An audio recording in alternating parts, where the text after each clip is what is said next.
Okay, तो question को देखते हैं। क्वेश्चन में बोला गया check whether 6 power n can end, क्या इंड हो सकता है विद द डिजिट जीरो, क्या डिजिट जीरो के साथ इंड हो सकता है एनी नेचुरल नंबर एन, किसी भी नेचुरल नंबर एन के लिए।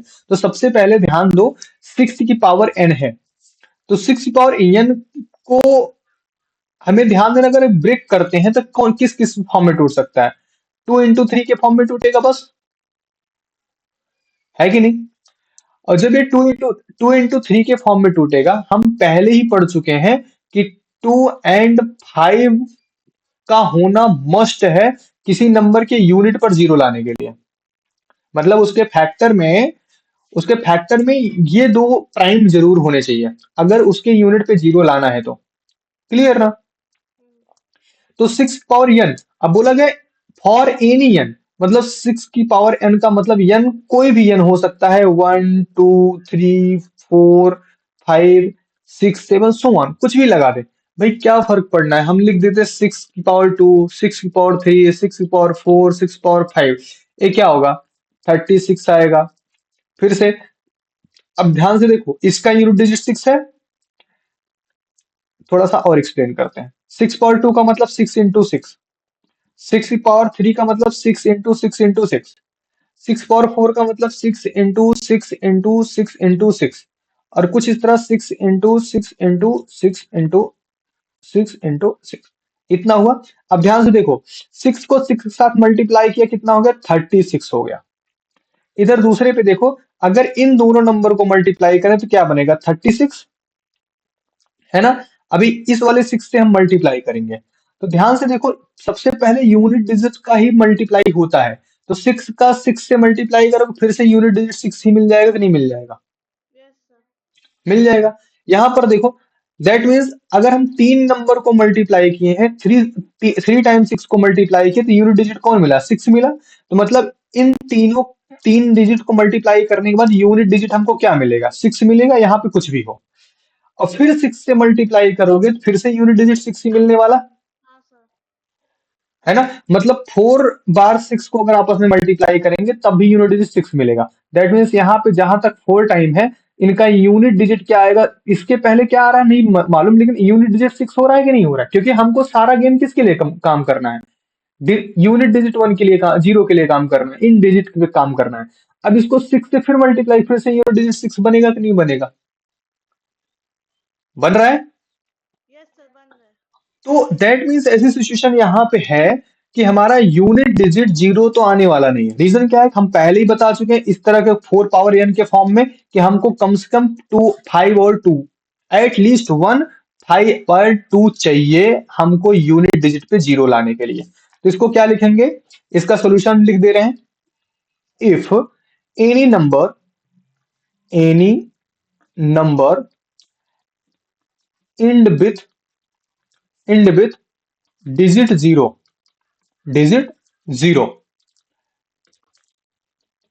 It should be, sorry spelling गलत हो, शुड बी, वैसे मस्ट भी लिख सकते थे, चलो कोई ना, it should B divisible by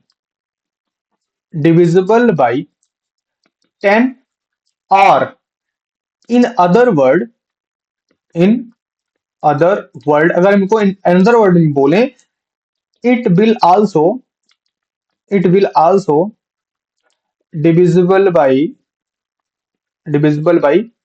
2 and 5, divisible by 2 and 5। अब देखो 2 और 5 से डिविजिबल जो नंबर हो रहा होगा, दोनों डिविजिबल होगा, वो 10 से ऑब्वियस सी बात है डिविजिबल हो जाएगा ना। रीजन क्या है कि 5 से डिविजिबल होने के लिए इंड पे क्या जीरो चाहिए या फिर 5 चाहिए।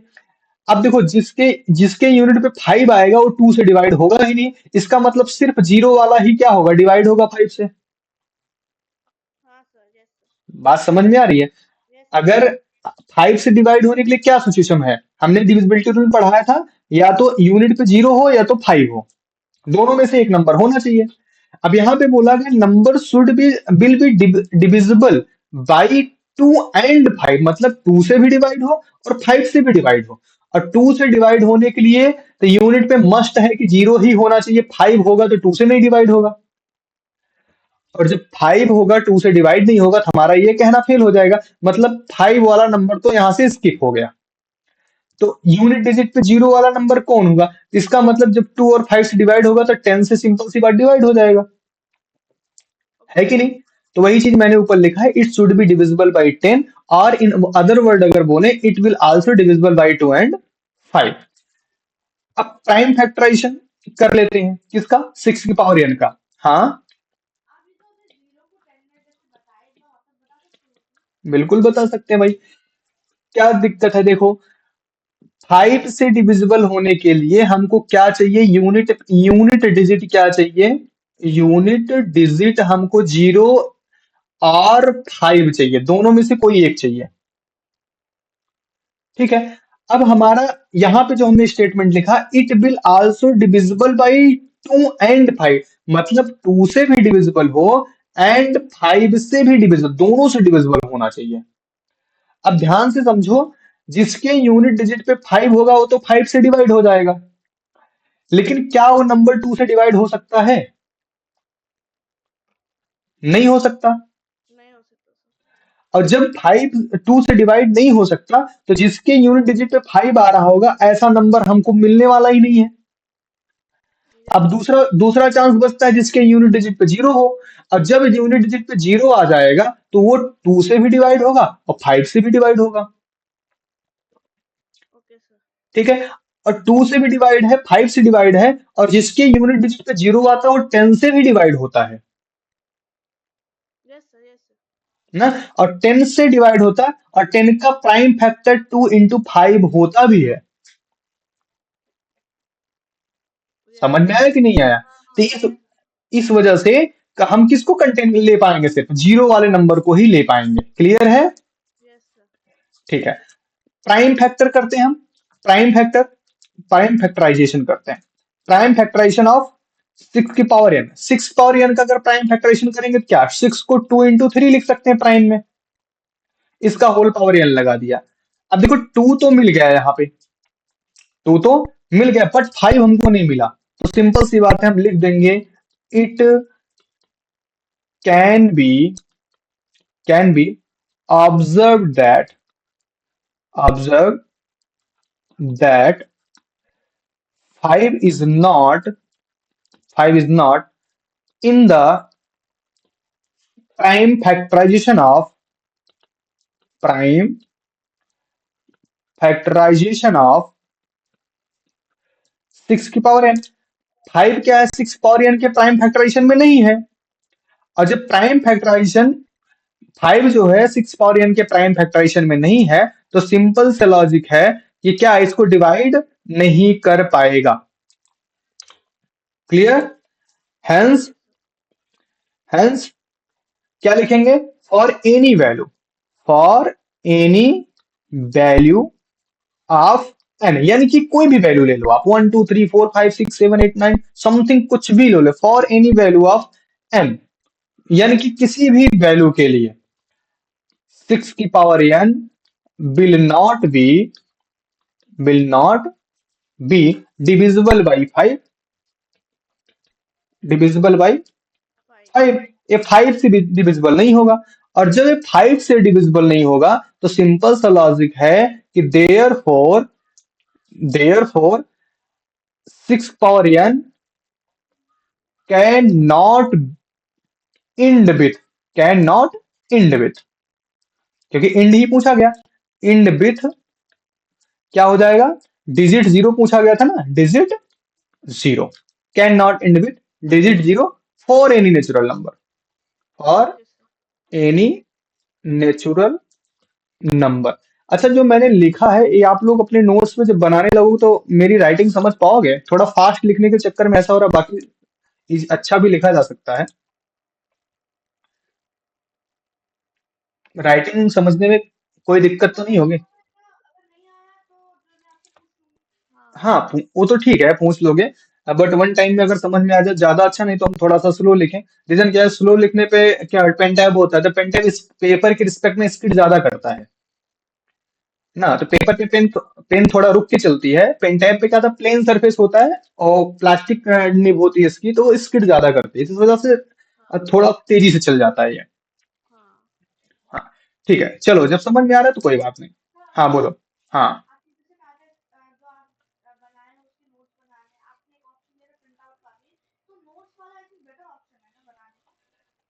नहीं, नोट्स बनाना तो बेटर ऑप्शन होता ही है। प्रिंट आउट कहने का सेंस ये है कि जैसे कि अगर आपके पास टाइम पीरियड कम बचता हो तो आप प्रिंट आउट ले, जैसे अब इस राइटिंग का प्रिंट आउट आप निकालोगे तो आपको समझने में दिक्कत हो जाएगी, है ना। हम्म।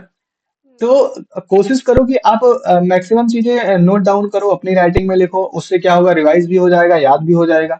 और जैसे जो क्वेश्चन ऑलरेडी आपके डिस्प्ले पे पेंटेन में कंप्यूटर रिटर्न है, जो पेज, कुछ पेज ऐसे होंगे जो कंप्यूटर रिटर्न होंगे ना, तो ओके सर। हाँ, उनका आप निकाल सकते हो। Okay sir. ठीक है, चलें यस। नेक्स्ट क्वेश्चन की तरफ बढ़े। चलिए आगे बढ़ते हैं। नेक्स्ट क्वेश्चन हमारा क्या, सिक्स क्वेश्चन, सॉरी, हाँ, सिक्स क्वेश्चन। सिक्स क्वेश्चन हमारा क्या है। बोलो। वॉइस ब्रेक हो रही है, जस्ट वेट।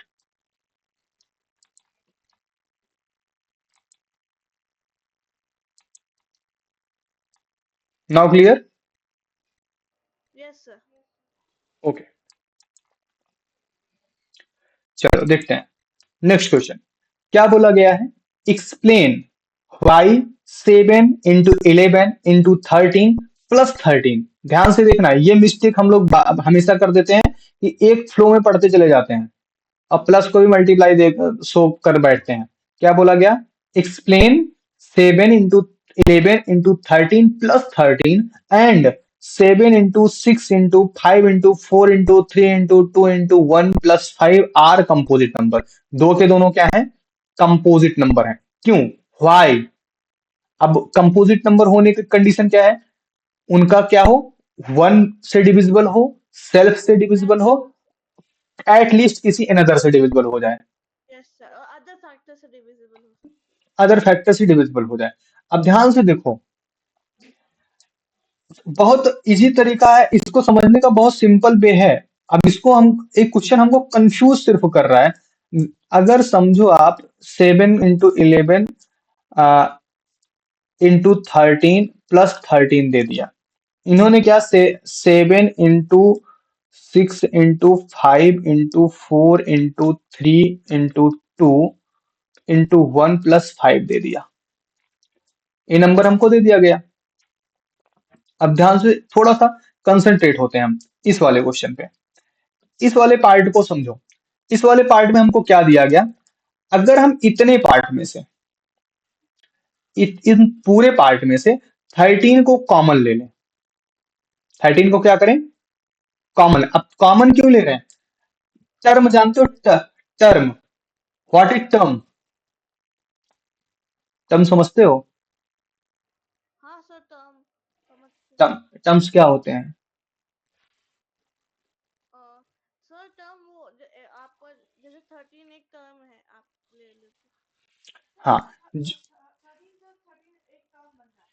हाँ, प्लस और माइनस की हेल्प से जहां पे स्प्लिटिंग होती है उसी को हम टर्म बोल देते हैं। यस जैसे सर। ये मल्टीप्लाई और डिवाइड जो होता है ये टर्म नहीं बनाते हैं, ये पूरा एक है, ये पूरा सिंगल है, रीजन क्या, इनको मल्टीप्लाई करके वन वन नंबर पा सकते हैं। ठीक है, और उसके बाद यहाँ पे देखो बीच में प्लस या माइनस लग जाने से ये दूसरा पार्ट हो गया। तो फर्स्ट टर्म ये हो गया, सेकेंड टर्म ये हो गया।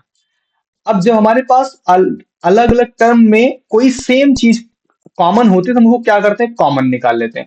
13 को जब कॉमन लेंगे तो यहाँ पे 7 बचेगा, इंटू 11 बचेगा, 13 की जगह बन जाएगा 1, और यहाँ पे प्लस की जगह फिर से भी क्या बचेगा, 1 बच जाएगा। 1।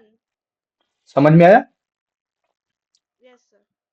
ठीक, अब ध्यान से देखो, तो से बेसिकली क्या बचा, 13, 7 into 11 प्लस 1 बचा, क्योंकि 1 का किसी में मल्टीप्लाई करो कोई फर्क नहीं पड़ने वाला, है ना। अब देखो 11 7 जा 77 प्लस 1 70, हाँ बोलो।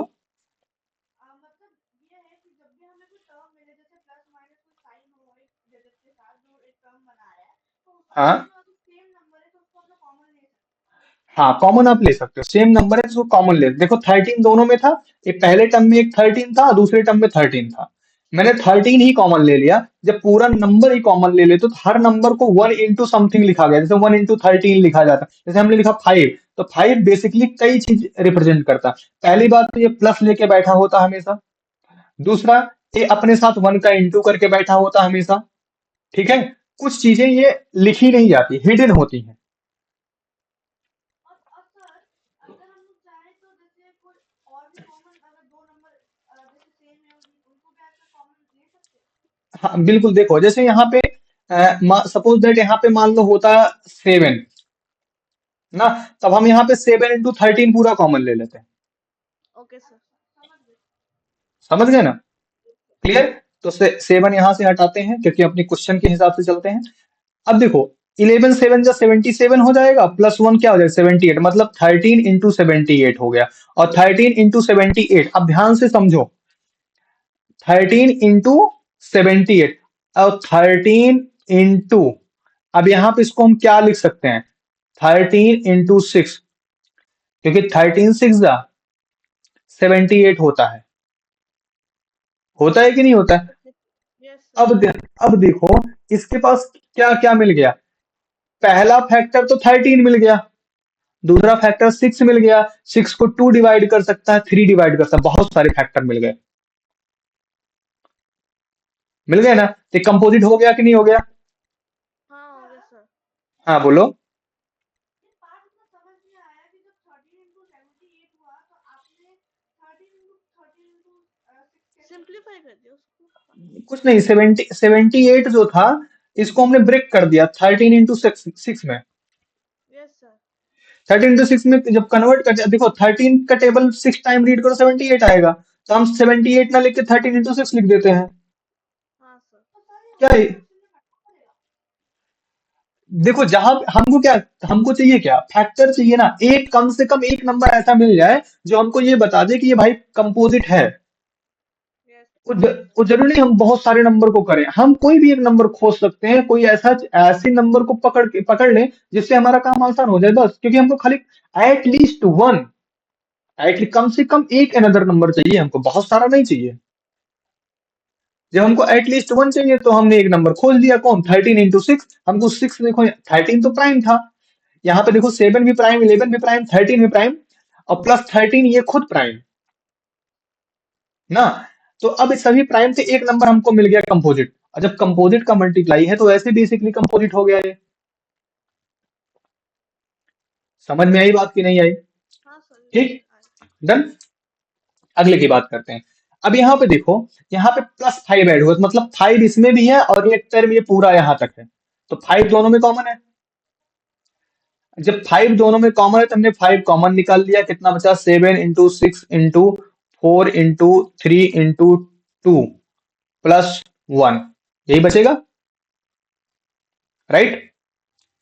इसको आप मल्टीप्लाई करोगे, कितना हो जाएगा, 7, यहाँ से 3 2 जा 6, 6 4 जा 24, 24 6 जा 7 जा, लगभग आपका 1008 बन जाएगा ये, +1। ठीक है, और इंटू यहाँ पे क्या लग गया, 5 लग गया, मतलब 5 इंटू 1009 हो गया, 5 इंटू 1009 हो गया। 1009 हो। अब ध्यान से देखो, 1009, 1009 को हम फैक्टराइज अगर करने की कोशिश करेंगे, अब इनसे जो भी नंबर बन रहा, देखो इनसे जो भी नंबर आएगा, क्या बोला जाएगा, कोई एक बड़ा सा नंबर बनेगा। चलो हम थोड़ा सा लिख देते हैं यहाँ पे, 5 9 जा 45 ना, उसके बाद हो गया आपका 0 और 5, 5045 बनेगा, यस है ना? अब इसको बताना ये नंबर कंपोजिट है कि नहीं है, तो कंपोजिट होने के लिए क्या क्या होना पड़ेगा, इसका कम वन सेल्फ, और कोई एक नंबर ऐसा हो जो इसको डिवाइड कर सकते हो। देखो इसके एंड में 5 दिख रहा है, यस सर। 5 से होगा कि नहीं होगा? होगा सर, 5 से होगा। और और एक चोरी आपको बताते हैं, इसको थीविंग बोलते हैं मैथ की। अब यहाँ पे 5 इंटू 1009 है ना, हाँ सर। इसमें कोई नंबर तो प्लस नहीं दिख रहा है। No sir. जैसे जैसे आप मल्टीप्लिकेशन पे पहुंचो, वन एंड सेल्फ के अलावा अगर और कोई उसके मल्टीप्लीकेशन में दिख रहा है तो नंबर ऑटोमेटिकली कंपोजिट है भाई। हमारा 5 into 1009 लिखा गया है ना। अभी ऑलरेडी हाँ कुछ अनदर नंबर का दूसरा है कि नहीं है। इसका मतलब 1009 से भी डिवाइड है, 5 से भी डिवाइड है। Okay sir. समझ में आया कि नहीं आया। आया आया सर। हाँ, थोड़ा सा और एक्सप्लेन करते हैं। अभी हमने 78 लिया था ना पहले। 78 को हमने क्या किया था, 78 को 13 into 6 में लिख दिया था, है ना। 78 78 को तुम 6 से डिवाइड करो, 78 को आप 13 से डिवाइड करो। देखो 6 1 जा 6, 1 बचेगा, 8 आया, 6 3 कितना हो जाए, 6 3 जा 18, खत्म हो गया। अब यहाँ पे 13 6 जा 78। देखो दोनों नंबर से डिवाइड हो गया कि नहीं हो गया। हो गया सर। मतलब अगर दो नंबर का प्रोडक्ट कोई नंबर आ रहा है तो वो जो बड़ा वाला नंबर मिलेगा इन दोनों नंबर से डिवाइड हो जाएगा, ओके सर। है कि नहीं। मतलब 5045 5 से डिवाइड हो जाएगा, 1009 से भी डिवाइड हो जाएगा, तो ऐसे भी कंपोजिट हो गया। भाई ये भी कंपोजिट है और ये भी कंपोजिट है। Done, yes clear sir. ना।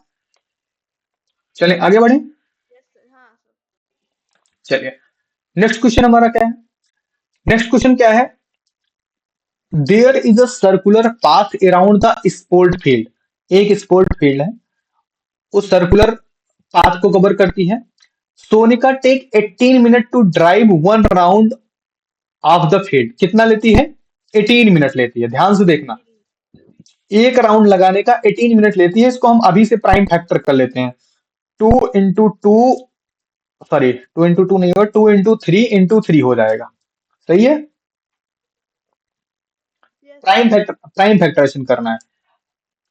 And Ravi take 12 minute for the same. Ravi क्या था, 12 मिनट लेता है, मतलब क्या हो जाएगा, 2 into 2 into 3, 12 मिनट लेता है ये। ठीक है, suppose they both start at the same point. दोनों, जैसे ये आपका सर्कुलर पाथ है ना, यहां से दोनों स्टार्ट करते हैं दौड़ना, सेम टाइम पे दोनों स्टार्ट करते हैं दौड़ना यहां से, same time and go in same direction, और दोनों पूरा इसी पे चक्कर लगा रहे हैं, सेम डायरेक्शन में चल रहे हैं।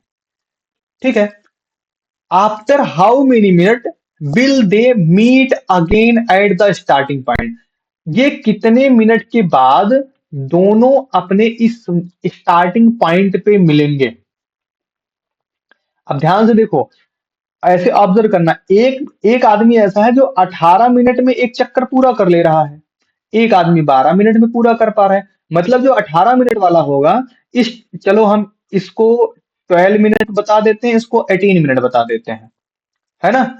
तो जो 12 मिनट वाला होगा वो 18 मिनट वाले के रिस्पेक्ट रिस्पेक्ट से लेट पहुंचेगा कि नहीं पहुंचेगा। पहुंचेगा सर। और जब वो लेट पहुंचेगा तो दूसरा आदमी और आगे इधर कहीं फिर से बढ़ चुका होगा कि नहीं बढ़ चुका होगा। बढ़ चुका वो, होगा। हाँ वो रुक नहीं रहे, लगातार चक्कर लगाते जा रहे हैं। ऐसा नहीं कि वो एक चक्कर लगा के रुक गए, वो लगातार अपना चक्कर कंटिन्यू करते जा रहे हैं। बट क्या है, अब हमसे पूछा जा रहा है कि दो, ऐसा कितने टाइम बाद आएगा ये लग, ऐसे मान लो ऐसे चलते रहे दो के दोनों, वो 18 मिनट में पूरा कर रहा है, 12 मिनट में पूरा कर रहा है, दोनों कितने टाइम बाद इस स्टार्टिंग पॉइंट पे एक साथ पहुंचेंगे, ये हमको बताना है।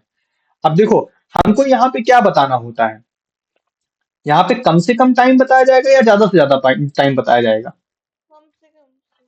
कम से कम टाइम हमको ऑब्जर्व करना है ना, कम से कम कितने टाइम में ये पहुंच जाएंगे। जहां पे कम से कम, जहां पे कम से कम की बात हो वहां पे एलसीएम निकालते हैं। क्या निकालते हैं, एलसीएम निकालते हैं। एलसीएम निकालते हैं। तो लीस्ट कॉमन मल्टीपल निकालना है। क्या निकालना है, least least common common multiple. Multiple. Least common multiple में यहां से एक क्या मिल जाएगा, 2 मिल जाएगा, यहां से एक 3 मिल जाएगा। ठीक है, एक टू और एक 3, 3 बच गया, 3 को लिख लिया, कितना हुआ, 2, 2 2 जा 4, 3 जा 12, 3 जा 36, 36 मिनट बाद ये दोनों आपस में कहा मिलेंगे, स्टार्टिंग पॉइंट पे मिल जाएंगे। Yes sir. समझ में आया, बहुत सिंपल सा क्वेश्चन। अब देखो एग्जाम में ऐसे बड़ा सा क्वेश्चन दे देगा, अब हम सोचेंगे इसमें करना क्या है। आंसर छोटा सा होता है सर, लेकिन क्वेश्चन बड़ा हाँ, होता है। क्वेश्चन बड़ा दे देगा। अब इस क्वेश्चन को नॉर्मली अगर कोई पर्सन थिंक करेगा तो एलसीएम की तरफ उसका दिमाग ही नहीं, क्योंकि कहीं भी एलसीएम एचसीएफ का नाम ही नहीं लिया गया यहाँ पे। ये क्वेश्चन एकदम ना कॉम्प्लिकेटेड वर्ड्स के साथ दे देंगे, हाँ। तो इससे अब अच्छा अब इस अब इसमें हमारा थॉट ही एचसीएफ एलसीएम की तरफ नहीं बढ़ेगा। हम क्या करेंगे, हम अब सोच लेंगे अब 18 मिनट में वो पहुंच रहा है, 12 मिनट में वो पहुंच रहा है। अब इनके टाइम का डिफरेंस और किलोमीटर कैलकुलेट करना शुरू कर देंगे। अब हमको भाई किलोमीटर भी तो नहीं दिया, खाली टाइम दे दिया। अब हमको सिंपल सब कुछ नहीं करना है, हमको क्या चाहिए, लीस्ट कॉमन।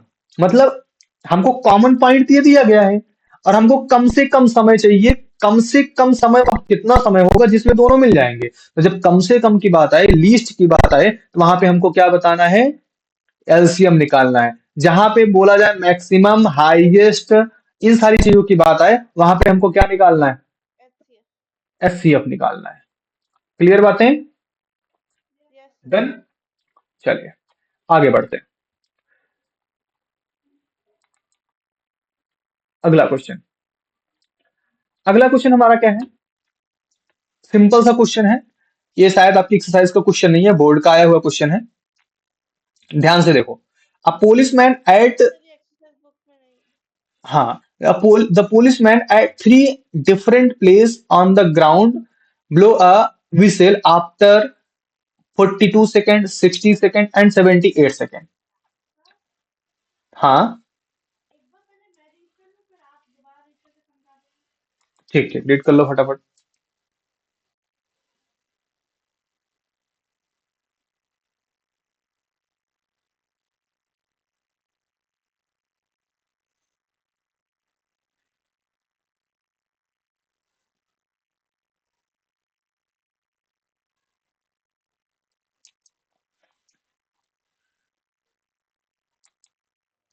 हो गया सर। ओके, चलिए।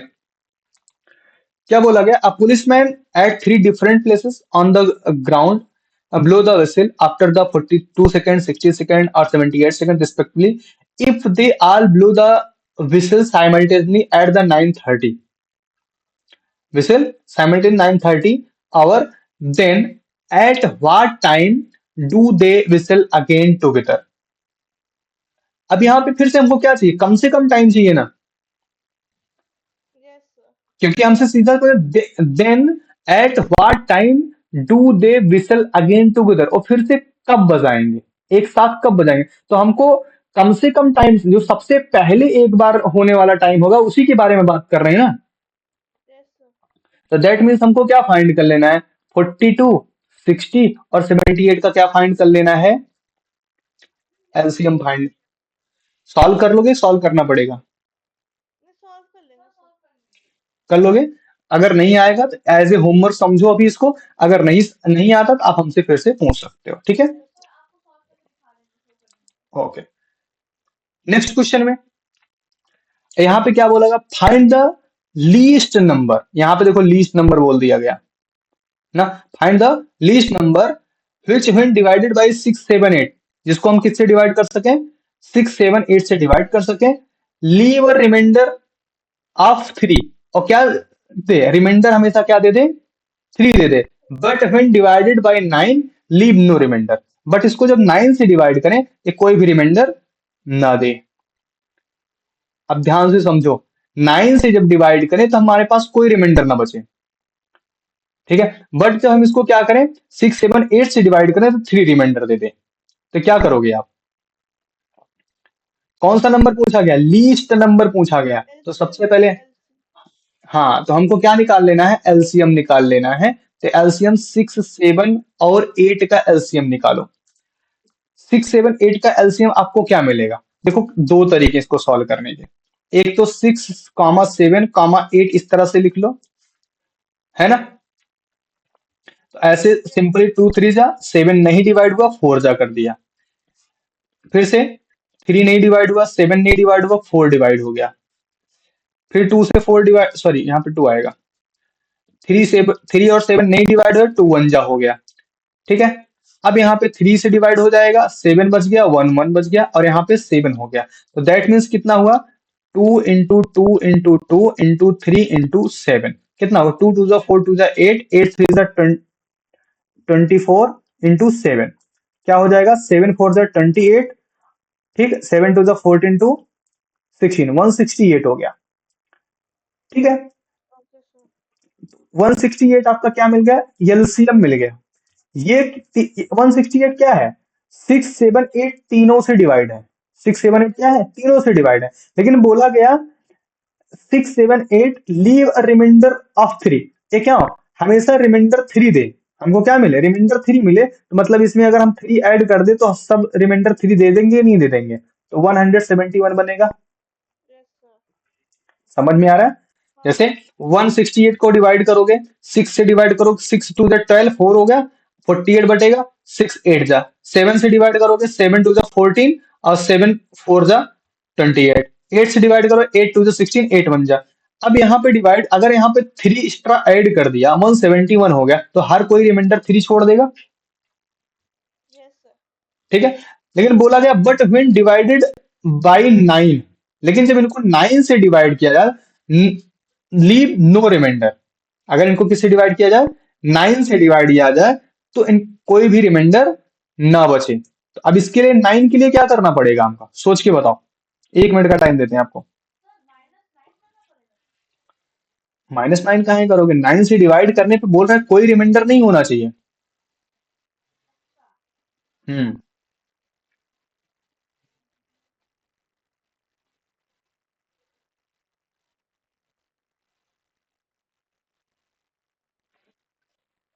सर इसका एलसीएम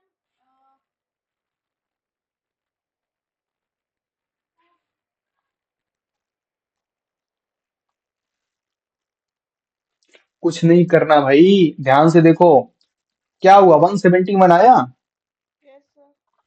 इसको 9 से डिवाइड करके चेक करो। क्या होगा, 9 1 जा 9, कितना हो गया, 9 8 17 81, 9 9 जा 81। कुछ करना है, ये तो ऑलरेडी आंसर है 171। अच्छा। तो सर 9 से तो डिवाइड करना था, आपने फिर ऐसे क्यों बोला था कि 9 से क्योंकि डिवाइड करना क्वेश्चन में पूछा गया है, but when divided by 9 leave no reminder. है? सर क्योंकि वही क्वेश्चन में तो ये, पूछे थे, तो मुझे नहीं, मुझे ये तो पता था कि 9 से डिवाइड करना है।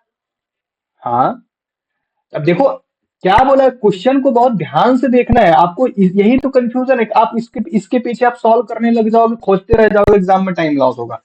क्वेश्चन क्या बोला, find the least number which is divisible by 6 7 8। ऐसा नंबर बताओ जो 6 7 8 से डिवाइड हो और रिमाइंडर 3 छोड़ दे। रिमाइंडर हमको क्या बचे, सबसे नीचे जो बचता है वो क्या बचे, 3 बचे। ठीक है, तो but when divide by 9 no reminder, अगर इसको 9 से डिवाइड करते तो कोई रिमाइंडर नहीं बचे। तो हमको बताना तो एट लीस्ट नंबर तो एक ही बताना है ना, यस सर। नंबर तो हमको एक ही बताना है, जो 6 7 8 से डिवाइड होने के बाद 3 रिमाइंडर भी दे दे, और वही नंबर ऐसा हो जो 9 से डिवाइड होने के बाद कोई रिमाइंडर ना दे। तो हमने सबसे पहले क्या निकाल लिया, जो नंबर 6 7 8 से डिवाइड हो जाएगा वो कौन था, 168। 168 डिवाइड हो जाएगा। अगर इसमें हम 3 ऐड कर देते हैं, तो चाहे जिससे डिवाइड करोगे, ये 3 रिमाइंडर बच जाएगा, क्योंकि एक्स्ट्रा हमको 3 ही चाहिए था ना। Yes sir. जब एक्स्ट्रा 3 लगा दिया उसके लिए, तो 3 हमने ऐड कर दिया, तो 171 हो गया। अब देखो 6 7 8 की डिवाइड करने पे ये रिमाइंडर 3 भी देगा, देखो 171 को 6 से डिवाइड करो, 6 2 जा 12, 12 में कितना, 5 हो गया, उसके 6 8 जा 48, 48 से रिमाइंडर 3 बचा। 171 को देखो 7 से डिवाइड करो, 7 2 जा 14, है ना, 3 बचेगा 31, 7 4 जा 28, फिर से 3 बच गया। 171 को 8 से डिवाइड करो, 8 2 जा 16, 1 1, 8 1 जा 8, 8 3 11 हो गया। Yes sir. सबने 3 रिमाइंडर छोड़ दिया, और बोला गया 9 से डिवाइड करने पे कोई रिमाइंडर नहीं चाहिए। सिंपल सी बात है, 9 से डिवाइड करो कोई रिमाइंडर नहीं दिया, हमको एक ही नंबर चाहिए था। क्वेश्चन हमको ऐसा महसूस करा रहा है कि हमको 2 नंबर चाहिए। सर इतना मुझे समझ आ गया था, मुझे बस एक डाउट है कि जब भी ऐसा क्वेश्चन आएगा जिसमें रिमाइंडर हमें पहले से गिवन है, तो हाँ एलसीएम निकालने के बाद हम लोग को रिमाइंडर भी उसको प्लस कर देना हाँ, क्वेश्चन देखो, क्वेश्चन यहाँ पे रिमाइंडर, जैसे क्वेश्चन इसी टाइप के क्वेश्चन होंगे, लीव और रिमाइंडर ना, कभी कभी ये थोड़ा सा स्विच करके आ जाता है ना, तो कभी कभी आपको रिमाइंडर ऐड करने की जरूरत पड़ती। बहरहाल अगर क्वेश्चन ऐसा बीच में आता तो हम आपको बताएंगे। आई थिंक ऐसा क्वेश्चन होगा। आपका माइक इको कर रहा है, थोड़ा सा ऑफ करके फिर से ऑन कर लो।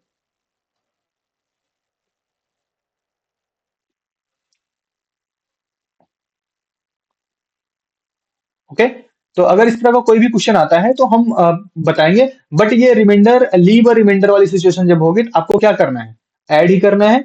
और कभी कभी ऐसा होता है क्वेश्चन ऑलरेडी इस हिसाब से बनाता है तो आपके जो रिमाइंडर होते हैं उसको हर नंबर में सर ऐड करने के। स्क्रीन हैंग हो गया है। स्क्रीन हैंग हो गया? मेरी तरफ से तो पूरा स्क्रीन डिस्प्ले हो रहा है। इंटरनेट इशू हो सकता है आपकी साइड में, थोड़ा सा वेट कर लो।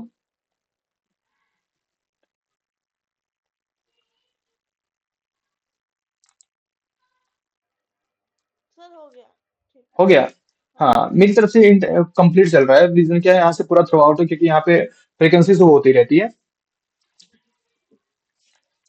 ठीक है, समझ में आया? चलिए नेक्स्ट क्वेश्चन की तरफ स्विच करते हैं और एक्सरसाइज को फटाफट खत्म करते हैं। चलो इस क्वेश्चन पे ध्यान देते हैं। क्वेश्चन क्या है हमारा, असर्शन और रीजन टाइप का क्वेश्चन है। ठीक है, ये असर्शन और रीजन का क्वेश्चन हम ज्यादा ज्यादा क्यों करा रहे हैं, क्योंकि आपके एग्जाम में बहुत बार असर्शन और रीजन के क्वेश्चन पूछे जा चुके हैं। और मैक्सिमम स्टूडेंट्स क्या करते हैं, असर्शन रीजन को गलत करके चले जाते हैं। वो वही क्या बोलते हैं, ओ जय माता दी आंख मूंद के कहीं भी जय बजरंगबली बोल के टिक लगा के चले जाते हैं। क्योंकि ये हमेशा क्या होते हैं, ऑप्शनल टाइप के होते हैं और एक नंबर आपको फ्री के मिल रहे होते हैं। बस आपको क्या, जो मैंने छोटी छोटी थ्योरी आपको बताई है उसी थ्योरी को याद रखना है। अब देखते हैं क्वेश्चन को। असर्शन क्या बोल रहा है, एसर्सन बोल रहा है the HCF of two number is 16। दो नंबर का एचसीएफ कितना है, 16 है। द ईयर प्रोडक्ट इज 3072, 3072 इसका एचसीएफ है। और सॉरी एलसीएम है, नहीं सॉरी, एचसीएफ 16 है, प्रोडक्ट 3072 है। ठीक है, ये रहा एचसीएफ और ये है प्रोडक्ट, हम पी लिख देते हैं। Then their LCM is equal to 162, तो इसका एलसीएम 162 होगा। कैसे पता करेंगे, 3072 को 16 से डिवाइड लगा दो। याद है, product of number upon HCF of, हाँ yes sir. HCF of A B ना। तो प्रोडक्ट ऑफ नंबर कितना 3072 है, नंबर कितना, यस इनका एचसीएफ कितना 16 है। डिवाइड कर दो, 16। 16 वन जा 16 हो जाएगा। हाँ भाई, क्या आप कुछ बोल रहे थे क्या? नहीं जैसे अगर एलसीएम होता पहले तो वो जो है फिर एलसीएम से डिवाइड हाँ, एस सी एफ एलसीएम में कोई में से कोई होता है उसी से डिवाइड करता है। 16 से डिवाइड करो, 16 वन जा 16, कितना बच जाएगा, 14 हो जाएगा। Yes sir. ठीक है, अब 14 हो गया, इसके बाद किससे डिवाइड का, भाई ध्यान दो, सर डिवाइड करके दिखा दे रहे। हाँ बोलो। तो देखो 16 वन जा 16, यहाँ पे कितना आया, 4 आ गया, यहाँ पे आ गया 1, 7 आ गया, 147। 16 की टेबल कंप्लीट करो। इन 9 जा यहाँ पे चला जाएगा, 144 होता ना 9 जा यस सर। है। अब देखो यहीं पे हमारा काम हो गया फेल, क्योंकि यहाँ पे एलसीएम क्या बोला 162, ये तो 1 और 9 आ रहा है। मतलब इसके बाद अभी कोई नंबर जो आएगा आएगा, उससे हमको सॉल्व ही नहीं करना है भाई। 162, 162 तुम दे रहे हो, हमारे पास 109 समथिंग कुछ आने वाला है। मतलब तुम्हारा एसर्शन तो क्या हो गया, फॉल्स हो गलत गया। हो, फॉल्स हो गया। रीजन के बारे में बात कर लेते हैं। If A and B are two positive integer, अगर ए और बी दो पॉजिटिव इंटीजर है, then HCF into LCM is equal to A B. हाँ ये बात सही है भाई, इसको तो हमने रूल के फॉर्म में पढ़ा है ना। इसका मतलब असर्शन तो पूरा गलत हो गया, बट रीजन क्या हो गया, ट्रू हो गया। ठीक, तो कौन सा ऑप्शन होगा, सीधा सीधा assertion A is false but reason R is true. D वाला ऑप्शन आपका सही हो गया। Okay sir. Okay, yes sir. Done, समझ आया। Yes sir. चलिए नेक्स्ट क्वेश्चन पे आते हैं। नेक्स्ट क्वेश्चन हमारा क्या है, असर्शन में क्या लिखा गया, two is an example of rational number. क्या है, two is an example of rational number. Two एक रेशनल नंबर का एग्जाम्पल? हाँ बिल्कुल है, क्योंकि P अपान Q और Q does not equal to zero, P and Q belong to Z होना चाहिए, तो 2/1 हम इसको लिख सकते हैं। Q does not equal to follow कर गया। P और Q मतलब P मतलब आपका क्या, न्यूमरेटर, Q मतलब डिनोमिनेटर, दोनों इंटीजर नंबर होना चाहिए, दोनों इंटीजर नंबर हो गया, और 2/1 की वैल्यू 2 ही होती है, मतलब ये 2 is an example of rational number. हाँ बिल्कुल सही बात है, होगा। रीजन में क्या बोला गया, the square root of all positive integer are irrational. बोला गया square root of the all positive integer, जितने भी पॉजिटिव इंटीजर होते हैं, 1 2 3 4 5 6 7, सब सो ऑन, सभी का स्क्वायर रूट। स्क्वायर रूट का मतलब इस पे ऐसे लगा दो, ये लगा दो, ये स्क्वायर रूट लग गया, ये स्क्वायर रूट लग गया, ये स्क्वायर रूट लग गया, ये स्क्वायर रूट लग गया, ये स्क्वायर रूट लग गया, आगे भी लगता रहेगा। बोला गया the square root of all positive integer are irrational. हमने क्या बताया था, ऐसे नंबर इरेशनल होते हैं जिनका स्क्वायर रूट फाइंड नहीं किया जा सके। अब देखो, वन का नहीं फाइंड होगा, हाँ ठीक है, इरेशनल है। टू का नहीं फाइंड होगा, इरेशनल है। थ्री थ्री का थ्री का थ्री का नहीं होगा, हो, बट फोर का मिल जाएगा, यस सर, फोर का टू होगा। फोर का टू होगा। बट इसमें स्टेटमेंट में क्या, all positive integer are irrational number. भाई आल तो नहीं होंगे, 1 2 3 हुआ लेकिन फोर नहीं हुआ, यस आल की कैटेगरी में फोर भी आएगा ना। Yes sir. तो आल की कैटेगरी में फोर फोर ने बोला बोला भाई नहीं, हम अपना स्क्वायर रूट दे रहे हैं। All the square root of the all positive integer are irrational. सभी जितने भी जिसका भी स्क्वायर रूट है वो क्या है, इरेशनल की कैटेगरी में। और ऊपर ही जस्ट आपको दिया गया है, under root 4 is equal to क्या मिला, 2। और पहले वाले स्टेटमेंट में दिया गया है 2 आपका क्या है, rational number. Yes sir. Assertion आपका रेशनल नंबर दिया गया, और सेकंड क्या बोल रहा है, एसर क्या है, 2 आपका क्या है, इरेशनल नंबर है। भाई सेकंड रीजन तो फॉल्स हो गया, यस सर। ठीक है। लेकिन अब ध्यान से देखो, ऑप्शन ए में दोनों सही है, और रीजन क्या कर, करेक्ट एक्सप्लेनेशन ऑफ द ए, बिल्कुल नहीं, एक्सप्लेनेशन दे ही नहीं पाया उसने। एक्सप्लेनेशन देने का प्रयास किया लेकिन दे नहीं पाया। both assertion and reason are true, both assertion and reason are true, reason is not correct। देखो ट्रू तो है ही नहीं है, यही फेल हो गया, दोनों नहीं सही है, एक ही सही है। सी क्या है, assertion A is true but reason is false। हाँ बिल्कुल सही बात है, assertion सही है, रीजन आपका क्या है, फॉल्स। फॉल्स है। Clear, yes sir. Done, okay आगे बढ़ते हैं। आगे क्या, ये तो पढ़ चुके हैं हम लोग। हम्म, ये भी हो चुका है। यहाँ पे आते हैं, रूट 2 इरेशनल नंबर। हाँ बोलो। सर इससे पहले की जो स्लाइड सारे हो गए। नहीं, अभी जो मैंने ओपन किया था स्लाइड्स आपको पढ़ा चुके हैं ना, रियल नंबर आपको बताया जा चुका है रेशनल रेशनल के फॉर्मेट में। ये पढ़ लिया।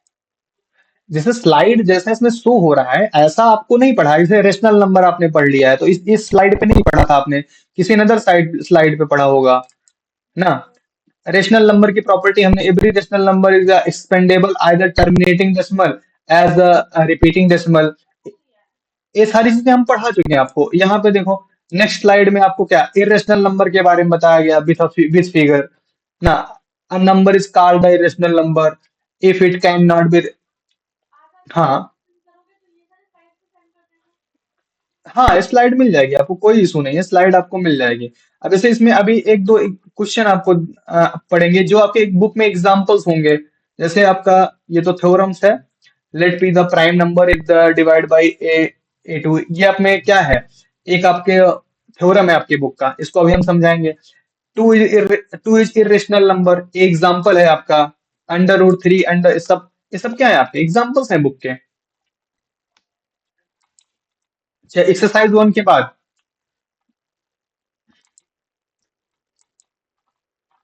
है कि नहीं, यस सर, यस सर। ठीक है, ये सभी एग्जांपल्स हैं।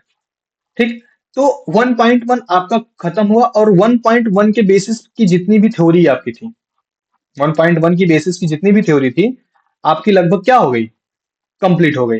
अब हमको कुछ चीजें डिस्कस करने को बाकी रह गया, जैसे कि अभी आपका एक थ्योरम बाकी रह गया मैथमेटिक्स का, इसका let P be a prime number, जहां पे पी एक प्राइम नंबर है। If P divide A two, यहाँ पे ए टू जी लिखा गया है, ए टू नहीं है, ए स्क्वायर है ये, है ना, ए स्क्वायर देन पी डिवाइड से, अगर if P divide A square, अगर जैसे ए स्क्वायर लिखा गया है, उसको कोई प्राइम नंबर डिवाइड कर पा रहा है, कोई प्राइम नंबर डिवाइड कर पा रहा है, देन ए को भी क्या कर पाएगा, पी डिवाइड कर पाएगा। जैसे एग्जांपल की बात करें, जैसे हमने लिख दिया कि कोई नंबर लिखा हमने 9 ना, 9 को कोई प्राइम नंबर डिवाइड कर सकता तो कौन है, 3 है ना। Yes sir. अब देखो ए स्क्वायर कौन हुआ, ए स्क्वायर मतलब 3 का स्क्वायर, 3 का स्क्वायर का मतलब 9, तो मतलब ए स्क्वायर की जगह पे कौन है, 9 है, यस सर। ठीक है। और 9 को कौन डिवाइड कर रहा है, 3 डिवाइड कर पा रहा है। जब इसका जिसका ए लिखेंगे तो ए कौन बनेगा, 3 बनेगा। अगर ए इसका 3 बनेगा, 3 को 3 डिवाइड कर पाएगा कि नहीं कर पाएगा, नहीं समझे। सर समझ गए, 3 को 3 डिवाइड कर सकते हैं। थोड़ा और बड़ा एग्जांपल लेते हैं, हमने ले लिया 64, 64 को कौन कौन डिवाइड कर सकता है प्राइम में, 2 से डिवाइड हो, 2 3 जा, 2 2 जा, सब 2 to the 4 to the 8 to the 16 to the, ये तो 2 के 2 में ही आ जाएगा। और कोई नंबर ले लेते हैं, और कौन सा नंबर लिया जा सकता है, जैसे हमने ले लिया 18 ले लिया, 18 को क्या लिख सकते हैं, 2 इंटू 3 लिख सकते हैं, है ना। अब ध्यान से देखो, इफ डिवाइड्स ए स्क्वायर मतलब यहाँ पे देखो फिर से 3 स्क्वायर की सिचुएशन आ गई ना। ए स्क्वायर को अगर कौन डिवाइड कर सकता है, पी डिवाइड कर सकता, प्राइम इसका पी है कि नहीं है, 3 है कि नहीं है, 3 इसको डिवाइड कर सकता, सिंपल सी बात है। Yes sir. बात समझ में आई? कोई भी ए स्क्वायर नंबर है, जैसे हमने ले लिया 7 का स्क्वायर ले लो, 7 का स्क्वायर ले लिया, या 8 का स्क्वायर ले लेते हैं, 8 का स्क्वायर कितना हो, 64 आएगा। हाँ 8 का स्क्वायर 64 का मतलब 8 इंटू 8, इसका मतलब इसका हुआ ए स्क्वायर को हमने लिखा ए, एक्सप्लेन करके समझना है इसको। ये बनेगा 64, 64 को अगर बेसिकली देखा जाए तो कोई प्राइम नंबर कौन, प्राइम नंबर 2 डिवाइड कर सकता है कि नहीं डिवाइड कर सकता, कर सकते हैं सर। कर सकता है। फिर उसने बोला कि अगर ए स्क्वायर को पी डिवाइड कर सकता, कोई भी प्राइम नंबर डिवाइड कर सकता है, ए स्क्वायर 64 था, उसको एक प्राइम डिवाइड कर पा रहा है, देन पी डिवाइड ए, तो पी क्या करेगा, पी है मतलब एक जो 2 है, ए को डिवाइड कर सकता है, ए की वैल्यू क्या है, 8 है ना, 8 को भी तो डिवाइड कर सकता है, 2 की नहीं कर सकता। कर सकते हैं सर। यही ये थ्योरम है। बहरहाल इसकी थ्योरम का प्रूफ हम नेक्स्ट क्लास में, कल वाली क्लास में बताएंगे, ठीक है। Okay sir. चलते हैं हम लोग स्विच करते हैं साइंस की तरफ, ठीक।